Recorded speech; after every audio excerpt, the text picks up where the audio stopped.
India की पाकिस्तान पर 100 core surgical strike के बाद अब पाकिस्तान की बारी है इंडिया पर अटैक करने की। टारगेट्स भी सेट कर लिए गए हैं। गुज़िश्ता रात इंडिया ने पाकिस्तान के ऊपर जो हमला किया, इसके नतीजे में बहुत सारे लोग शहीद हुए। 26 से ज़्यादा शहादतें जो है वो अब तक सामने आ चुकी हैं, जिसमें सबसे ज़्यादा कंट्रोवर्शियल शहादत जो है और जिसका इंतहाई से ज़्यादा दुख लगा है वो इस मासूम बच्चे का है, जिसकी उम्र सिर्फ 7 साल थी और ये एक आर्मी ऑफिसर का बेटा है।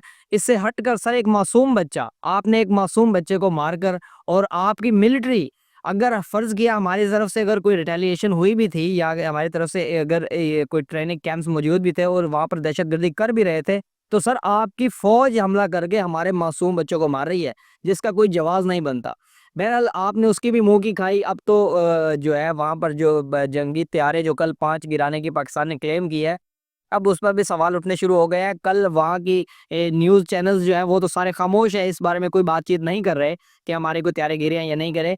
पाकिस्तान के क्लेम है और इंडिया की खामोशी है। आप कोई भी जनाब ग्रोक से या चैट जीपीटी या किसी भी न्यूज़ आर्टिकल से जाकर आपने इस कंफर्मेशन ले, वो आपसे एक ही बात करेगा कि पाकिस्तान के क्लेम है कि 5 त्यारे गिराए हैं, और इंडिया का क्लेम कुछ भी नहीं है। ना वो कह रहे हैं हमने गिरे हैं, ना खामोशी है। तो सर खामोशी ऐसे नहीं है, कोई ना कोई वजह इसके पीछे ज़रूर है। और अब पाकिस्तान की जानिब से जनाब वाला ज़ाहिर वज़ीर आज़म ने जो है वो आर्मी चीफ को जो है वो फ्री हैंड दे दिया है। जैसे उन्होंने फ्री हैंड दिया था, अब इन्होंने भी दे दिया। ज़ाहिर है इनके पास पहले भी फ्री हैंड है, ये सिर्फ सुनाने के लिए है कि भाई अब साड़ी बारी है। और अब जो है रिटेलिएशन का जो है वो अपर हैंड वो पाकिस्तान के हाथ में है, और इन्होंने टारगेट से सेट भी कर लिए हैं और माफ़ी देनी भी नहीं चाहिए, माफ़ी बनती भी नहीं है। ज़ाहिर है उनकी इतनी हिम्मत बढ़ गई है कि अगर वो दहशतगर्दी के इल्ज़ाम के ऊपर हमारे 9 जगहों पर जो है वो अटैक कर रहे हैं और उसके ऊपर मिठाइयाँ बाँट रहे हैं। चाइना ने इंडिया का लद्दाख कब्ज़ा कर लिया पूरा, लेकिन मजाल है वहाँ पर उनके किसी मीडिया ने जो है वो कोई कान पे जूं भी रेंगी हो, कुछ भी नहीं किया और वो खामोश। और वहाँ का उनका चौकीदार जो है वो चाइना से डरता है, लेकिन पाकिस्तान के ऊपर सर वो ऐसे दौड़ उठता है कि भाई अनु तक खा जाएंगे। तो सर इन्हें बताना चाहिए। बहरहाल जो अटैक हुआ है उसकी भी मैंने तफसीलात जो है वो कल अपने टिकटॉक अकाउंट के ऊपर शेयर की थी कि कैसे जो है वो पाकिस्तान उनके इलाके में घुसे बगैर उनके त्यारों के ऊपर जो है वो एयर डिफेंस सिस्टम, पाकिस्तान के पास बहुत ही अच्छा एयर डिफेंस सिस्टम है।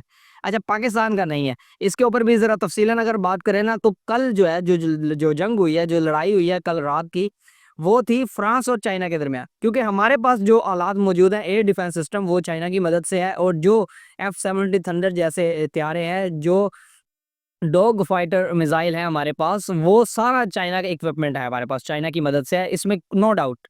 लेकिन उनके पास जो राफेल तैयारे हैं और उनके ऊपर जो इक्विपमेंट लगी हुई है वो फ्रांसीसी है।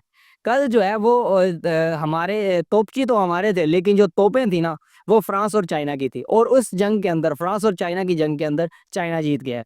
चाइना की इकोनॉमी जो है वो आपको पता है वैसे ग्रो कर रही है, और कल उनके जो JF-70 थंडर तैयार करने वाली कंपनी है उसके शेयर्स जो है वो बढ़ गए, और फ्रांसीसी कंपनी उसके जो है वो शेयर्स बहुत डाउन चले गए। अब पाकिस्तान की बारी है और अब इंडिया तैयार रहे, क्योंकि अगर पाकिस्तान इस तरह का कोई अटैक नहीं करता, जैसे कि नून लीग हुकूमत नहीं चाहती कि वहाँ पर कोई अटैक हो, बस वो चाहते हैं कि बस ऐसे एक थप्पड़ मार ले, कोनों ने मार ले, यहाँ पर कहानी शट डाउन होनी चाहिए। लेकिन सर उन्होंने घुसकर हमला किया है, इसमें नो डाउट हमारे सिविलियंस को मारा है, नो डाउट, और हमारा रिटेलिएशन बनता है, नो डाउट, और इसके ऊपर अटैक होना चाहिए, इस पर भी नो डाउट होना चाहिए। हमारा अटैक ज़रूर बिल ज़रूर होना चाहिए।